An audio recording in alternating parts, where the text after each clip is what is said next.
Let's be honest, most gear review videos happen over a weekend, but not this video. These Black Diamond Pursuit shocks have been with me for over 2 full years, and I put them through just about every type of terrain you can imagine. Now I know that some of my videos so far this year have been a bit more on the intense side, so today I'm going to slow it down a bit, and I'm just going to give you my honest opinion about these trekking poles. I'm not sponsored by Black Diamond, I just want to give you my honest opinion so that way you can make a more informed decision for your next purchase. So one of the first big questions that I was trying to answer when I was looking to buy trekking poles was, do I get aluminum or carbon? Now, the carbon are going to be a lot lighter in weight, but I really think that the aluminum are a little bit more durable, and that's what I ended up going with. You can actually see that on the pole here itself, there's tons of scratches, okay? I've actually put these through the ringer in granite up in Colorado in some of the hikes that I've done, and they've been through cracks that probably would have snapped if I had a carbon pole. I just really felt that I wanted to go with a little bit more durability, but if you wanted to have something that's a little bit more lightweight, then you certainly want to go with a carbon option. Now, I did not go with the collapsible. I just went with ones that have a locking mechanism. It's called flick lock, and essentially all you do is you flip this, and then you can see here lots of scratches, but you can set these poles to the desired length that you want just by snapping these.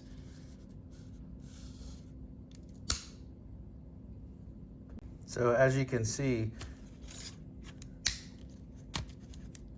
and here, the locks are still snappy after 2 years. But here's the Outdoor Moxie pro tip. If they ever feel loose, you don't have to carry an extra tool with you. And I didn't actually know this until after my first year of use. I should have paid more attention, but you just unlock one of these, and right here is a 1.5 millimeter hex tool that's hidden inside the shaft. Black Diamond puts those there so you can tighten your locks when you're out on the trail, and you don't have to carry that extra tool. And for me, that ended up being just another level of detail that for me built trust in these particular trekking poles. As you can see, they're still in very good condition after 2 years worth of use. So another thing that I was considering is, what type of grips do I want to get? And there are these cork type grips, and then there's this kind of foamy type grip. And I went with the cork type grip because I felt that with the amount of pressure I was going to be putting on some of those hikes in Colorado and elsewhere, I really wanted something that I felt was a little bit more durable, so I went with the cork based material. Now, I also didn't want the foam base material to gather sweat and start to smell, and so that was another thing that I factored in. But you can see after 2 years of use, the cork material is still in really good shape. You can tell it's discolored a little bit, but that's certainly expected when you're out in the middle of the trail. They're going to get a little bit dirty, but certainly they're not going to retain the smell and just be a little bit more durable, I felt, than the other option that was out there. Another feature that I liked when I was choosing these particular trekking poles was what they call the shock feature.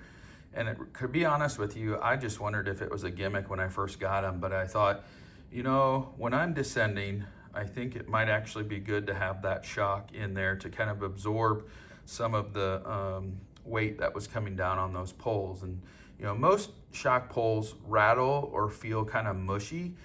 These don't do that. And like I said, I've had 2 years of experience using these, and you know, they don't rattle or anything like that. Now, the dampening is actually hidden right under the cork grip. So you don't really feel it like springing. You just notice that, you know, at the end of a real long day, you know, 15-mile day, your wrists and elbows don't have that kind of like that stinging vibration feel, you know, and if you're, you know, someone who does a lot of miles, or maybe you're a little bit older, you carry a heavy pack, your joints are going to really feel it if you don't have some sort of shock absorbent in your trekking poles. And so I really appreciate the fact that these had the shock feature. And so to answer that question about whether it's a gimmick or not, I'd say that I've been very, very pleased with these that have that shock feature. Now, one of the things that you need to pay attention to when you're purchasing your trekking poles is the range in which the trekking poles allow for height variance. So these are the medium large size, which gives you a range of 100 centimeters all the way up to 140 centimeters. You know, it actually has a location on here that tells you where to stop, so you don't want to extend beyond that. But that's about 1 pound 6 ounces, you know, for the pair, in terms of, you know, how heavy they are. They aren't the lightest poles on the market, but that's actually why I bought them. You know, I was tired of gear that felt like I kind of had to baby it, but these are made of 7000 series aluminum.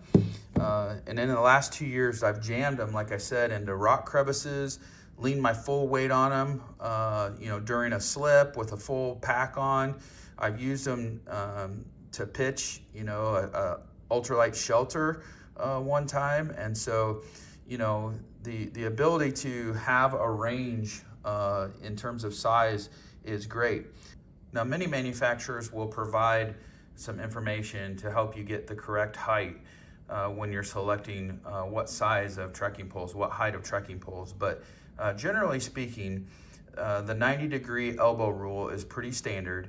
But as a pro tip, you can shorten them by 5 to 10 centimeters for steep climbs, but then you can also lengthen them for steep descents. And I'll tell you, you know, when I'm climbing, it certainly helps when I do shorten those, because I can use the poles to help offset some of the work that my legs are doing.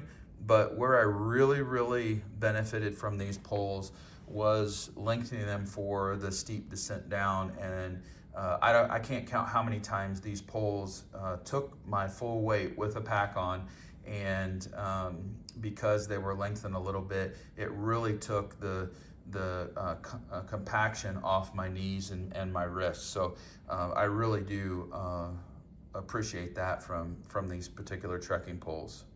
So here's a close-up of the tips, and as you can see, I've really beat the heck out of them, but they are extremely durable, and quite honestly, I've been surprised given some of the stuff that I've put them through. You can see all of that wear and tear.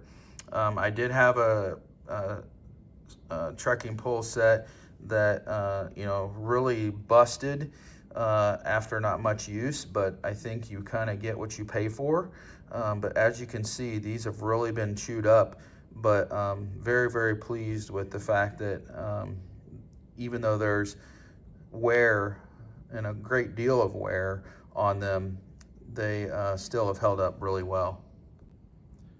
Now, before I give my final verdict, I see probably 90% of hikers using the straps the wrong way. Okay, you don't want to go down through the loop like this to grab your pole. You actually want to go up from the bottom, then rest your palm on the strap. Now you can cinch this a little bit tighter if you need to, okay? But what this does is this lets you put your weight on the pole without gripping it tight. And I'll tell you, it is a game changer for hand fatigue. And to be honest with you, when I first started using trekking poles, I had to have a friend teach me that, because I went through the top, okay, kind of went down through the loop instead of coming up from the bottom and then resting on my palm.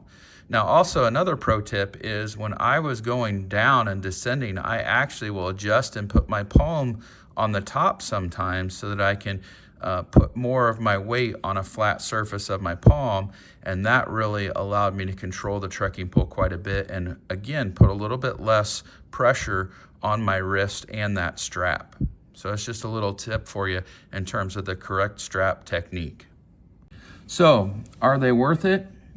Well, if you want a pair of poles that's going to last you a long time and withstand hard use in a lot of different terrains, then I'd say yes. They've certainly earned a spot in my pack, and in fact, I bought a second pair for my son who started hiking 14ers with me last summer. But I want to know about your gear. What's the one thing in your pack that has survived more than 2 summers? Drop a comment below with hashtag outdoormoxie. I'm trying to build a community here where we value longevity over hype, and I'd love for you to be a part of it. Hit that subscribe button if you want a more honest, long-term reviews. Thanks for being here, and I'll see you on the next one.